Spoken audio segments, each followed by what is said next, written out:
আজি মই বনাম এটা সাবুনৰ ৰেচিপি। তাত লাগিব আমাক আলু, হালধি।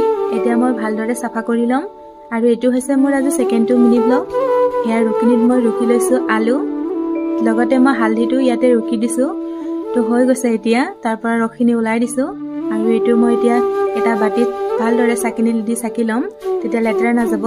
আৰু হেয়া এটো হৈছে সব বেছ মেন হয়, সাবুন বনালে এটো বস্তু লাগিবয়ে। আৰু এটো মই ফ্লিপকাৰ্টৰ পৰা অৰ্ডাৰ কৰি ৰাখিছিলো, তো সৰু কৈ কাটি লৈছো মই, তেতিয়া বনোৱাত সুবিধা হ'ব। এতিয়া হৈ গৈছে হেয়া, ইফালে পানী গৰম হৈ গৈছে, তাতে মই সসপেনটো বহাই দিছো আৰু সব বেছখিনি দি দিছো মই তাতে।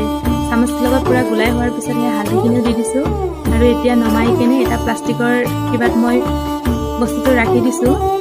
চামুচৰ লগত মই তাৰ ফেনখিনি উলাই দিছিলো আৰু 3 ঘণ্টামানৰ পিছত হেয়া দেখিব পাইছে আপোনালোকে, সাবুন পুৰা তৈয়াৰ হৈ গৈছে। ভাল লাগিলে লাইক, কমেন্ট আৰু শ্বেয়াৰ, সাবস্ক্ৰাইব কৰি দিব।